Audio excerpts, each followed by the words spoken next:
Hi, I'm Jennifer Hollick with the Ancestral Souls Wisdom School, and I'm wondering, what is the most shocking thing you've discovered doing vital records research? And have you discovered any family patterns by looking at those vital records? Now, a lot of people tend to just stick to the surface. They skim the surface. They just want the basics: names, dates, places. Where was somebody born? Hospital or at home? Where did they die? What did they die of? Who was the funeral director? Where were they buried? Who was the midwife or the doctor that delivered the baby? We record all of these different things, right? But do we really stop to look at what else is happening and what other patterns exist within these records? Okay, so let's just look at birth records. When we have the names of the midwife or the doctor, are you keeping track of that? Is there a pattern there?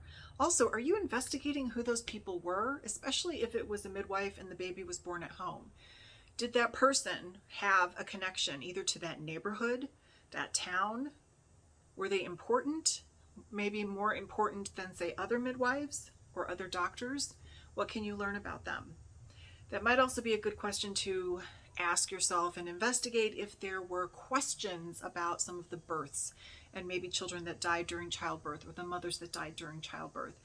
You know, I'm not saying malpractice, but you never know what's going on there. Now, what about death records? Well, who is the undertaker or the funeral home director? Where are the people buried? Are you looking for the different patterns there, and when did they switch? Now, we kind of take it for granted that, we input where somebody is buried, or maybe who the undertaker was, or the funeral home if they had a funeral, once it reached the point where that was not really happening in the home. But are we looking for those patterns? And when we see that the normal cemetery where everybody else has been buried changes, why did it change? Are you asking those questions? Are you looking for the other patterns within that? What about what people died of? How many of those patterns are you seeing being repeated throughout the generations? How many of those are traumas that we really need to look at and heal and release within our families?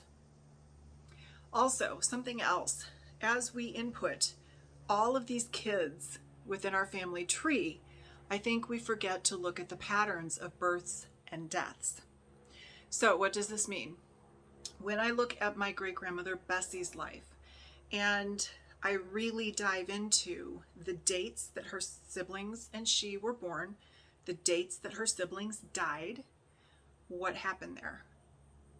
What kind of traumas happened just before she hit 16 years old? Well, she lost 3 of her siblings.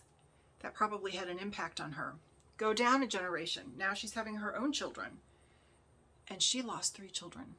So there's a pattern of 3, which continued down. Her daughter also lost 3. Then it seemed to skip a generation, and I lost 3. So there are all of these different patterns there, and all of these things affect our ancestors. The question is, are we really looking for that? Or are we just skimming the surface of all the vital records research that we do?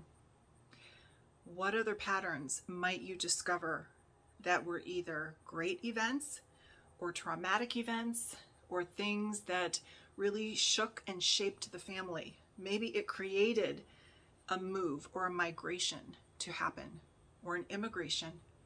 Maybe there are other things lying beneath the surface. So, are you doing more than just skimming the surface? I'd love to hear what is the most shocking thing you've discovered doing vital records research, and are you looking for those patterns, and what have you discovered? Please comment with this video, and be sure to go read the article that goes along with it. There will be some other questions there for you to ask.